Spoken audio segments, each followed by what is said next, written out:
Claro, este problema de pensar, no sé si le pasará solamente a los viejos, porque los jóvenes están apurados en urgencias, o sea, en cómo resolver sus problemas, en cómo lograr la posibilidad de que sus sueños se hagan realidad. Y entonces, como no hay vivencias para recabar información, creen que con las urgencias se pueden resolver los problemas y sobre todo lo fundamentan en el solucionar el problema económico, o sea, llegar a tener una gran fortuna como sea, para disfrutar de las locuras que demanda la ansiedad de la juventud. Entonces pierden la noción de las realidades y se abocan solamente a lo inmediato, a lo que se pueda hacer, para lograr el objetivo ese de calmar la ansiedad de la búsqueda por desesperación de la felicidad. En vez de los viejos tenemos otra estancia de pensamiento, otros sentimientos, nos abriga una buomonía, una nobleza que quizás sea producto del peso de los años. Entonces nosotros ya no pensamos en resolver el problema a ultranza. Habrá quien sí lo sostenga todavía, pero la mayoría de los viejos o de gente mayor lo que piensa es en los demás, en el mundo, en lo que va a quedar, lo que le van a quedar a los que desciendan. O sea, a la ensoñación, como que se vuelve al estado de sentimiento del espíritu, del alma, de eso sublime que hablaban los griegos, que tenían el concepto de que la vida era una eternidad en distintos estratos, en distintas formas, posiblemente en distintos posicionamientos. Entonces, nosotros que estamos cabalgando entre la realidad violenta de una lucha desenfrenada por el poder y las riquezas y por el poder hegemónico mundial y corporativo que está haciendo trizas a todas las sociedades modernas, por el crecimiento endemoniado demográficamente del mundo, donde lo que se repartía hace apenas 30 o 40 años entre 5.000 millones de habitantes, hoy hay que repartirlo entre 7.000 millones de habitantes, y dentro de 25 o 30 años habrá que repartirlo entre 10.000 millones de habitantes. Entonces el problema es natural que se vaya consolidando a medida que transcurre el tiempo. Ahora bien, ese es el panorama general. Ahora, el panorama particular, o sea, nosotros vemos un paisito como el nuestro, allá en los confines del continente, sin mayores posibilidades de nada, porque las posibilidades surgen cuando uno es peligroso. Fíjese, por ejemplo, la importancia que le están dando a Corea del Norte ahora, porque tiene bombas atómicas. Entonces, por eso es peligroso y por eso está en la consideración de todos y en el ojivo de la represión. Nosotros somos lo único que nos ven a nosotros como unos ingenuos productores de comida. Allá en La Pampa todo está regalado, todo está por hacerse. Los argentinos son unos inaprensibles enemigos. Nosotros les llevamos espejitos y los conquistamos. Conquistamos a 10 o 15 argentinos que piensan, los compramos y hacemos lo que quiera. Nos quedamos con su territorio, nos quedamos con toda la producción de alimentos que ellos tienen, con sus cereales, con su ganado, con su minería. En fin, es cuestión de decidirse ir allá y hacer algunos arrumacos y quedarse con lo que uno quiera. Y si es necesario, hasta uno invierte, qué sé yo, 10, 20, 30, 50 millones de dólares y pone un presidente y tiene asegurado por lo menos por 5 años impunidad en todo. Ahora, los otros argentinos, que somos los que vivimos allá o sentimos aquello, la vemos distinta que el que lo ve el tipo de afuera que va como el conquistador español hace 500 años. Nosotros la vemos en carne propia. Entonces decimos, tenemos otra manera. Decimos, puta madre, que esto está jodida, como está la cosa ahora, esto se va a poner peor, se va a poner más peliagudo dentro de 20 a 30 años. Y entonces es cuando uno empieza a pensar. Y claro, muchos desaprensivos o distraídos dicen, son unos viejos estúpidos, que no tienen nada que hacer, hablan boludeces, son peronistas rezagados, en fin. Calificativos no van a faltar para descalificarte y para no darte la importancia que puede tener lo que son tus ideas, no vos. Independientemente, vos generalmente no sos nadie, nunca fuiste nadie, no sos nadie y no vas a ser nadie nunca. Lo que puede a lo mejor perjudicar un poco son tus ideas. Y entonces tus ideas, ¿cómo hacen para combatirlas? Y las invisibilizan. O sea, vos no tenés presencia en ningún lado para tratar de influir o tratar de producir una curiosidad sobre lo que vos estás exponiendo o sobre lo que tú estás proponiendo. Sin embargo, habemos algunos cabezas duras que no nos arredra eso. O sea, sabemos que estamos condenados de entrada a la nada. Y entonces por eso podemos pensar libremente. O sea, fíjate qué maravilla. Y entonces descubrimos primero la tecnología, cómo llegar. O sea, nosotros no lo podíamos hacer esto hace 20 años atrás. O sea, ¿cómo llegabas? Nadie te daba bola. Querías ir a un diario a escribir, a poner 10 líneas en un diario y no. Decían, no, la redacción, los periodistas, no te daban bola, no te daban espacio. Pero hoy, que la tecnología ha crecido exponencialmente y uno ha hurtado en los recovecos de la picardía del mundo algunos instrumentos, como este, por ejemplo. Y entonces ahí puedes poner. Y claro, cuando puedes poner, uno dice, bueno, ¿de qué tema hablo? Y hablo de qué temas pudiera hablar. Y temas para tratar hay a raudales. Se puede hablar del hambre, se puede hablar de la pobreza, se puede hablar de la delincuencia, se puede hablar del narcotráfico, se puede hablar de las enfermedades, del abandono del gobierno, se puede hablar de miles de cosas que todas son importantes. O sea, uno tiene temas para desarrollar desde todo punto de vista y de acuerdo a sus capacidades intelectuales que tenga. E incluso a tener éxito en lo que trata, porque generalmente la gente, o digamos la gente o la que se preocupan, no están abocadas a un determinado problema desde la vista del afectado. Generalmente siempre los temas son tocados desde los estrados que son los estrados dirigentes, los que conducen, pero no de los que les llegan las consecuencias, o sea, desde el pueblo, por decirlo bien en criollo. Entonces, hoy yo dije, bueno, ¿qué pudiera decirle a mis amigos, a mis compañeros, que realmente puede ser una cosa que les interese a ellos? Y entonces dije, bueno, uno de los grandes problemas que tenemos nosotros a resolver en caso de la vuelta al gobierno, que como se va a producir, tardarán 4 años, 3 años, 2 años, ¿sí? Vamos a volver el peronismo, por supuesto, o esa corriente del peronismo, va a volver al gobierno. Entonces dice, bueno, muy bien, va a volver al gobierno con todos los argumentos y todas las exponencias y todos los fundamentos y todas las prácticas y las teorías que desplazó antes. Hace, por ejemplo, crear fuentes de trabajo y hacer vivienda y capitalizar al pueblo y una educación, una salud. Todas esas declamaciones que son realmente atractivas y que realmente son señeras para cualquier campaña política. Pero entonces lo que casi nadie se pregunta en nuestra dirigencia, porque no tienen vivencias, es cómo lo van a hacer. Entonces fíjate vos que crear fuente de trabajo el peronismo no tiene problema, hacer vivienda el peronismo no tiene problema, qué sé yo, lo que sea, no hay problemas para hacerlo. Y entonces uno que ha recorrido el mundo, que ha oído mucho y que ve cómo se están barajando los intereses del mundo, porque ahora los que conducen no son los dirigentes, son los intereses que eligen los dirigentes que les conviene. Antes había dirigentes que llegaban a la política por una lucha. Hoy los intereses corporativos te ponen un dirigente, te ponen un presidente, te ponen un diputado, te ponen un senador. Financian sus campañas y te lo ponen ahí para que defienda sus intereses. Los ves ahora.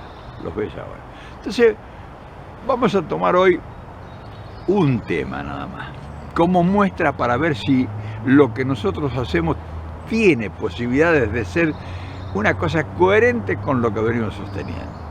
Y entonces enseguida se encuentra con una de las grandes asignaturas y desafíos que tiene la gente que piensa el futuro de nuestro país es, lo primero de todo, la dignificación del ciudadano, de las grandes mayorías. ¿Cómo lo dignificás? Porque las minorías tienen asegurado con sus chanchullos y su negociado todo. Pero las grandes mayorías, que cada vez vamos a ser más y vamos a ir creciendo en la pobreza, en la humillación y en la marginación social, ¿cómo pensamos resolver ese problema de las grandes mayorías? ¿Cómo le vamos a crear fuentes de trabajo? ¿No creen que ya sería necesario, quien tiene ambiciones y estudios políticas, empezar a pergeñar ideas para el futuro? Porque ya no van a venir capitales, ni los nuestros ni del exterior, a invertir en producir, en producción, en poner fábricas. Si ellos, el negocio de ellos es llevarse la producción virgen, como sale del campo argentino. Se llevan las vacas, la carne, nada procesado. Entonces, ¿en qué vamos a insertar nosotros los próximos, ponerle no mucho, 5 o 6 millones de mano de obra disponible y necesariamente que requiere una tarea para elementalmente, aunque sea mantenerse? ¿Cómo vamos a hacer? ¿Hay algún político que piensa en eso y que está abocado a buscar información y que está abocado a ver cómo va a encarar ese problema futuro? Y entonces uno los escucha a todos, porque los escucha y los ve, y están en otra dimensión. O sea, ese es un tema que no existe en la Argentina. Por ejemplo, vamos a ir en concreto. El capital que se pudiera trasladar a la Argentina, porque el argentino no va a invertir un peso, ya lo sabemos. Ellos hacen $1 millón y se lo sacan inmediatamente al exterior y después lo ingresan como préstamo. O sea, tienen un negocio, una bicicleta. Entonces a ellos no les conviene invertir físicamente porque tienen que luchar con los sindicatos, con los problemas estructurales, con el agua, con la luz, con el gas. Entonces ellos no se preocupan. Ellos ganan más con el operativo financiero que con una inversión física.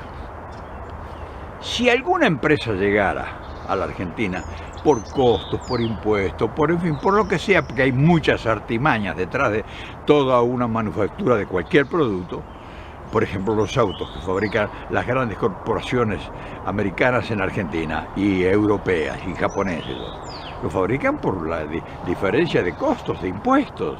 O sea, acá, por ejemplo, un fabricante de un auto, al final, que entre todos los impuestos y todo, le quedará el 2% de la producción.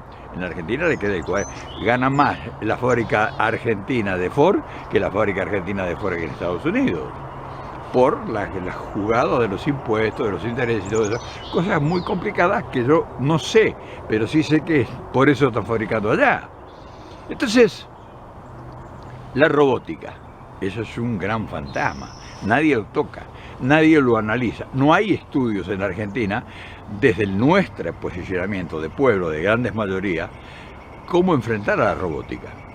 Un tipo va a ir a invertir a Argentina $50 millones, pero se va a llevar su robot. No va a ir a contratar 2.000 empleados para que hagan el trabajo manual. Van a contratar a 100 empleados, los van a perfeccionar, les van a dar un buen sueldo y van a manejar los robots. Entonces, ¿qué hacemos nosotros con, de los 100 contratados, los otros 10.800.000 o 900.000 ciudadanos que no tienen tarea? Entonces, eso es el trabajo del político. ¿Qué hace con los 10 millones restantes? Porque solamente van a trabajar 200 o 300. Y entonces ponele que venga una inversión de, qué sé yo, $10.000 millones en grandes desplazamientos para fábricas. Vayan a ver cuántas trabajan en las fábricas que fabrican autos ahora, cuántos argentinos trabajan con las manos.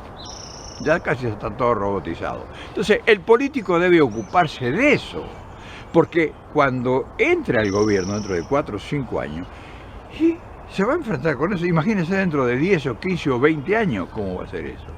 Entonces, claro, esto lo puede pensar alguien que está en el mundo y que ve lo que está sucediendo en el mundo. Es el gran problema.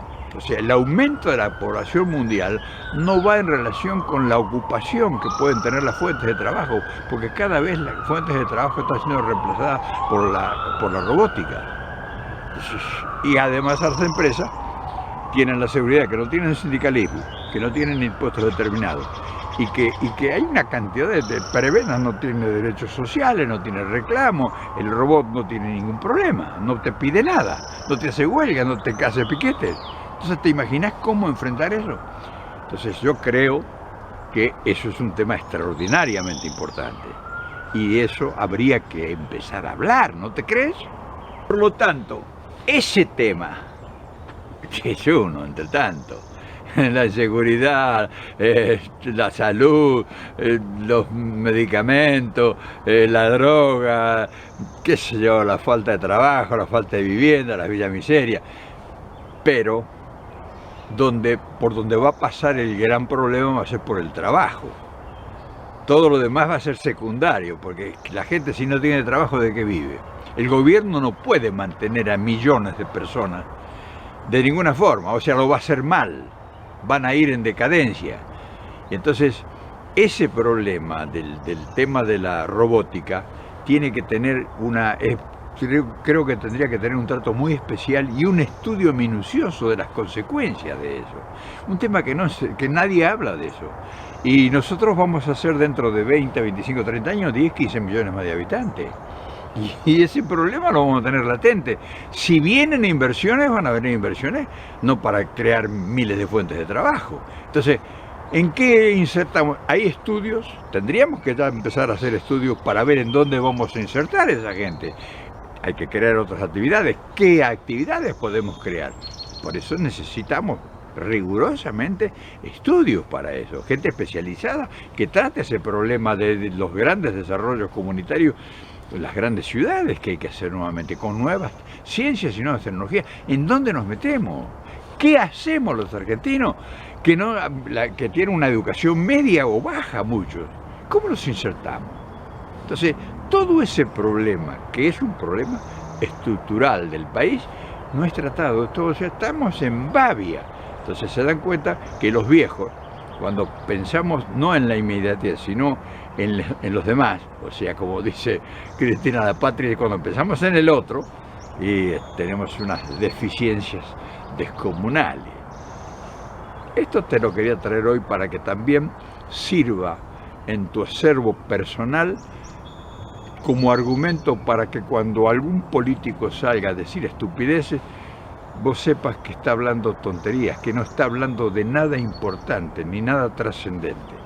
Si, por ejemplo, estos temas que son extraordinariamente importantes, porque son las fuentes de trabajo donde la gente se va a alimentar, va a vivir, va a crear a su familia y todo, no tiene todavía no resuelto, ni siquiera un estudio de aproximación. Quería dejarte esta inquietud hoy. ¿Te das cuenta por qué cada día se hace más difícil ser dirigente político? Porque los desafíos son totalmente diferentes a los que nuestros políticos aplican y conocen. Nuestros dirigentes políticos están en la rosca, no están preocupados por la problemática de la población a que ellos tienden a representar. Un dirigente político tiene que estar empapado de todo esto y tiene que estar actuando en consecuencia ya. No se va a dedicar a hacer un estudio si es elegido diputado, senador o gobernante. Entonces, este mensaje es para Cristina, porque Cristina sí sabe de qué estamos hablando. Cristina no ignora en absoluto este tema y es incluso, yo pudiera asegurar que sabe mucho más de lo que sabemos nosotros, que es como parte del pueblo. Ahora, por eso yo la convoco a Cristina, por eso yo le exijo prácticamente a Cristina que nos hable de estas cosas y que por lo menos nos direccione para que empezamos a movernos en esa dirección. O sea, ella, que es la dirigente por excelencia que yo considero y creo, y no temo equivocarme, debiera hablarnos de estos temas, debiera ya comunicarse con la población, debiera ya estar conformando equipos de trabajo que piensen cómo se van a resolver esos problemas que vamos a tener en el país y al mismo tiempo ir preparando la nueva dirigencia. O sea, un desafío extraordinario y descomunal que no sé en qué medida lo estará realizando, si es que está interesada en hacerlo. Entonces, por eso tenemos un abanico enorme de desafíos los argentinos.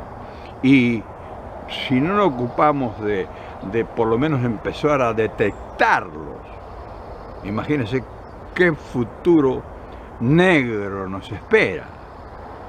Y entonces eso es lo que debes preocuparte vos, que nadie te habla de eso. Y vos tenés que sacar este tema a relucir para que empiece a tratarse. Tenemos nosotros que empujarlos, nosotros el pueblo tenemos que empujarlos a estos que nos quieren venir a dirigir, para que se empiecen a ocupar de estos problemas. Antes de que sea tarde, por supuesto.